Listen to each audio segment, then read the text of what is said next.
Is LeBron letting himself off the hook here? Yes, he is. And allow me to explain. I'm not talking about his willingness to play hard and play the way that he plays. That's a testament to his greatness. We should all not just respect it, but appreciate it, because with the championships, with the MVPs, with the money that he has earned, he could easily take off and nobody would be able to say a damn word. And he hasn't done that. So it's mad props to him for that. Here's where I'm telling you he's letting himself off the hook. Here we go. When he tweets out, or whatever he did, whether it was tweet or Instagram, where he was talking about Laker Nation, this side's going to come to an end. We going to make the playoffs. Damn that. Damn that. That's not why you're in L.A. And I'm not speaking as much to LeBron as I'm speaking to that damn Rich Paul and any of his friends that is associated with LeBron that want to sit up there and talk about the 3 championships, the 4 NBA League MVPs. I don't want to hear that. You came to L.A. for a chip. If LeBron James does not win a championship in L.A., other than Elgin Baylor, who retired in '72, the same year they won the title, he will be the greatest marquee player to ever wear purple and gold and not deliver a chip to the Lakers, period. George Mikan did it. Jerry West did it. Kareem Abdul-Jabbar did it. Wilt Chamberlain did it. Magic did it. Shaq did it. Kobe did it. LeBron would be the one who did not. Now, if you don't end up doing that and we look back and we reflect on your career, that's different. You see what I'm saying? Yeah. If you want to take that kind of attitude, Rich Paul, if you want to take that kind of attitude, all right, when this career is over, I got no problems with it. None whatsoever.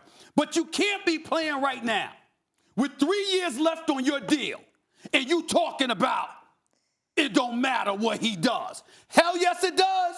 To Laker Nation, it does. It matters to them. They care. They don't want to hear, oh, I've got nothing to prove. Damn that. What the hell we coming to the Staples Center for? You damn right you got something to prove until you don't. As long as you wearing that uniform and you averaging 27 and you in the conversation, Max, as being arguably the greatest in the game while you are playing, I want to hear nothing about no damn playoffs. That's expected. You would have been there, by the way, if he hadn't got hurt. So let's be clear about that. They'd have been in playoffs if LeBron hadn't got hurt. But what I'm saying is, don't be acting like, oh, my goodness, we're going to end this playoff slide, and that's all we got to do. Damn that. Well, a couple things. Is what this is about. First of all, Elgin Baylor was not considered, as great as Elgin Baylor is, if you want to take one of the top 15 or 17 players ever, top 20, Elgin Baylor is there. No question, but he spent his whole career with the Lakers. So, LeBron's getting there toward the end. So while LeBron is greater, he hasn't spent his entire career there. LeBron would clearly be the greatest player to never win a championship with the Lakers were that to come to pass. Also, I'm not sure that the Lakers make the playoffs. I said I thought they would. They were 4th in the West. But I'm not sure they make the playoffs, even if LeBron doesn't get hurt, because the Western Conference quiet has kept the Western Conference this year as much inroads as the East has made. Do you realize the 8th seed in the West could easily, like the Spurs or someone like that, could easily have 48 wins? Usually 48 wins, you are squarely in the playoff picture. 48 wins may get you the 8th seed this year. So I don't know if the Lakers would have won 48, 49 games this year. It would have been interesting. I'll say this. LeBron, you have to walk before you can crawl. LeBron didn't make the playoffs in the first year. Okay? Look, they're trying to figure out what they have on the team, what's going to work. It's a bunch of one-year contracts for veterans so they don't dig themselves salary cap problems. They have young guys who are still, as you would say, Stephen A., on the come-up. They got to figure out who they want to keep, who they want to trade. Obviously, if someone like Anthony Davis is available, you trade everyone. No one's off limits. But if there's someone like Mike Conley or someone like that available this offseason, who in that core group do you want to keep, who you want to trade? That's the first season. Let's figure out what we got. The second season, sure, make the playoffs. I mean, the expectations were higher than this, but I'm talking about a realistic plan that would be fine.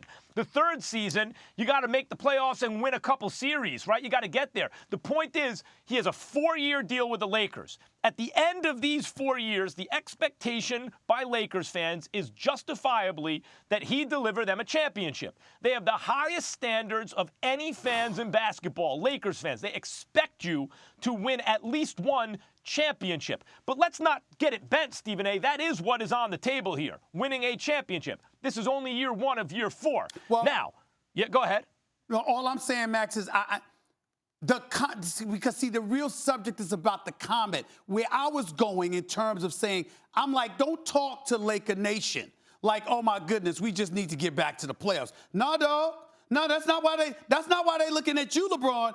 You're synonymous with championship contention, not making the playoffs. Don't give some quote about making the playoffs. Ain't nobody care about that. They expect that from you.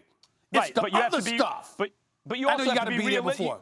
You have to take an assessment, make an assessment of where you are when you don't make the playoffs. Then next year, it's not like we're going to win a championship. They haven't picked up any free agents. They haven't made any blockbuster trades. And when you look at the young group that they have, Lonzo got hurt. We're going to see what happens with that.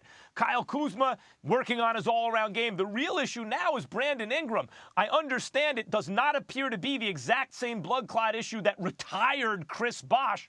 But damn, Lakers fans have got to be worried about that. It has to cause concern.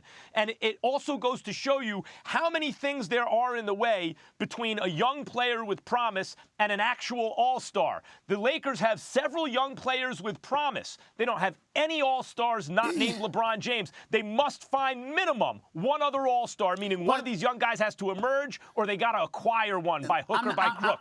I'm not getting on you for being obvious. I get that. Please, I'm not getting at you like that on this particular conversation. What I'm saying, Max, is this. This year, we weren't even judging them accordingly. We understood from the moment LeBron went down and they started struggling that this was going to be an uphill climb. What I'm saying is when he wants to piggyback off this season and give a quote about, oh, we going to make it to the playoffs. No, bro, don't get this confused.